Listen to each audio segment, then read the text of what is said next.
1995. We were doing a film on Reichstag, 95, 2 years before the World Trade Center had been attacked. We had a little bit of private conversation about who did the first World Trade Center bombing.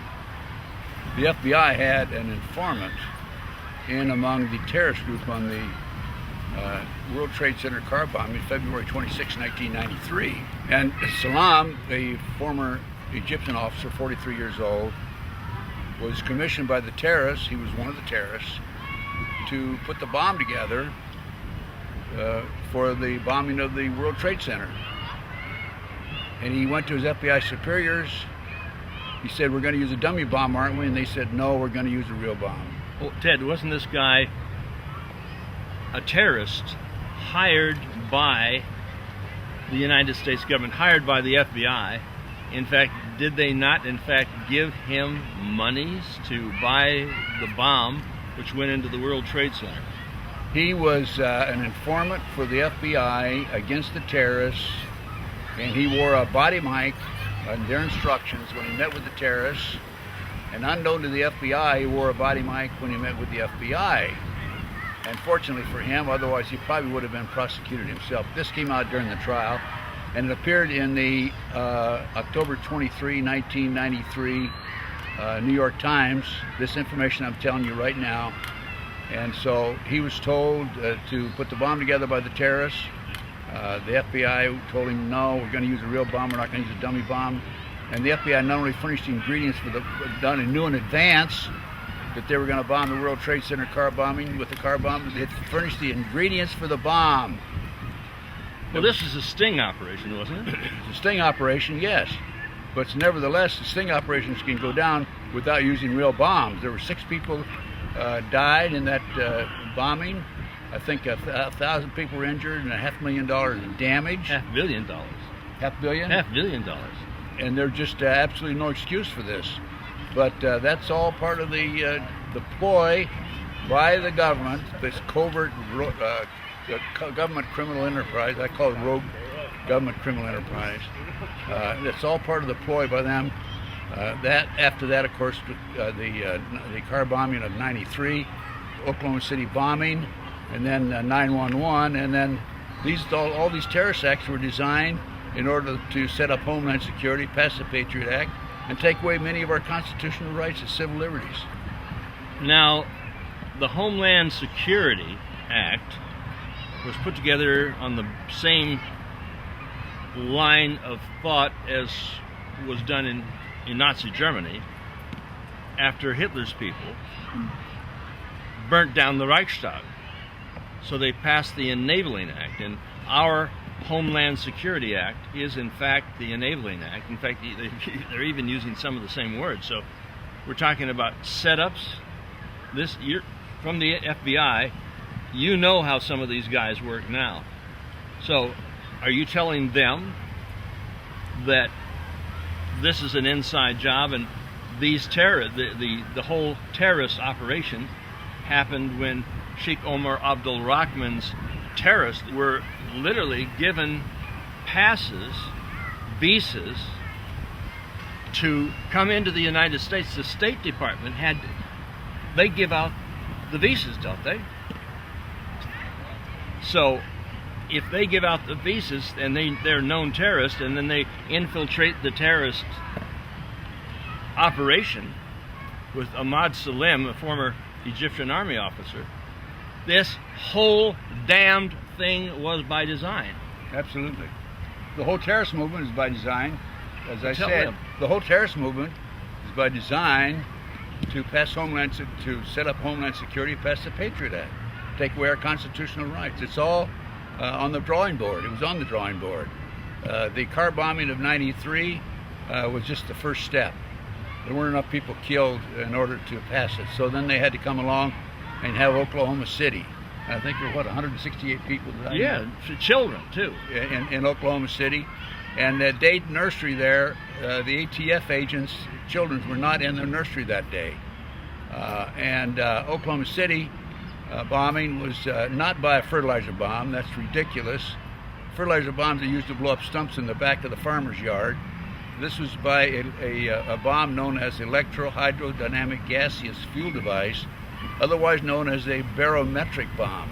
The barometric bomb was a highly classified bomb by the government, designed by a CIA scientist named Michael Riconosciuto, and manufactured by Hercules Manufacturing in Silicon Valley, California. We're talking about a daisy bomb? Well, Is that what they called them? yes, I'd say you could say a daisy bomb. I think that's one of the words for it, but I call it a barometric bomb. And this is so powerful, and it was tested in 1982, that one of the scientists, one of the technicians died, another one was seriously injured. The barometric bomb was that was used in Oklahoma City. Now I gained access to the contract number of the barometric bomb through a science magazine, and I wrote to Picatinny Arsenal in New Jersey, where they keep the contracts, which are public source information, and asked for that contract of that bomb, and they came back and said there was no such contract. Yet I had the contract number available to me, and I've since written them again, and they still claim there's no such bomb available. But there was such a bomb, because I personally know Michael Riconosciuto, who developed it, and I have personal knowledge and visited the Hercules Manufacturing in Silicon Valley. So that was all part of the master plan. And Lee Harvey McVeigh.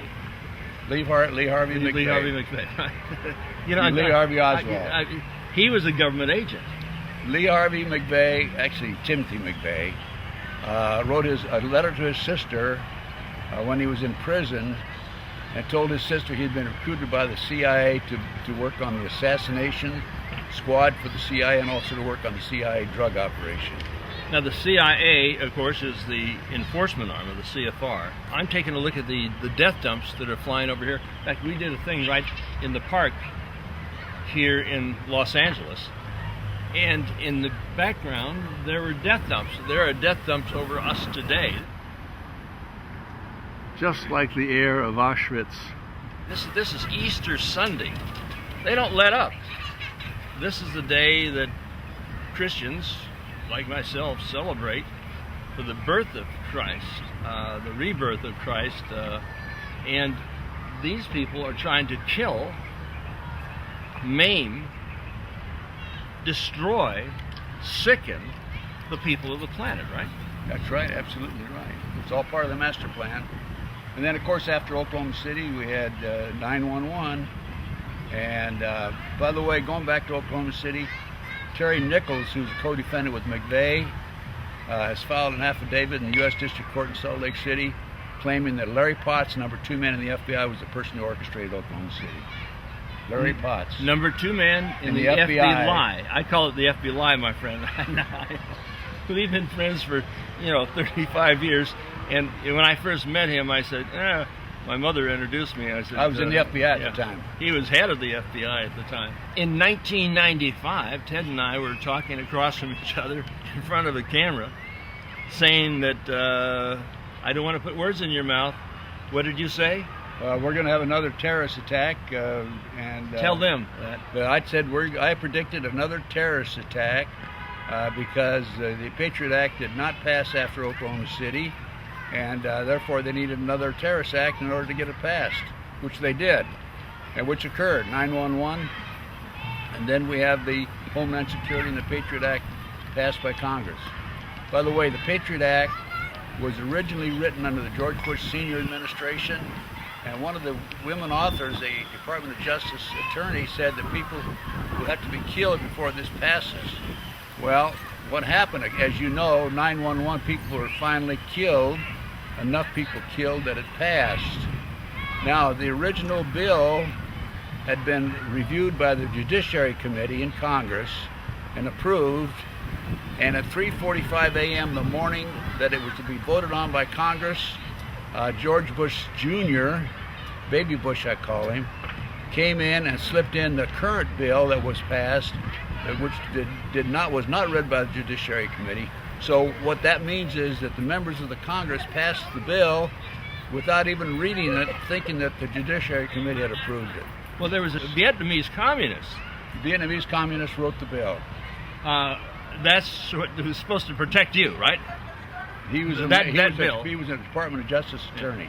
This is Hitler's law the Enabling Act, transferred into English, of course. There were some minor changes, but essentially the same thing.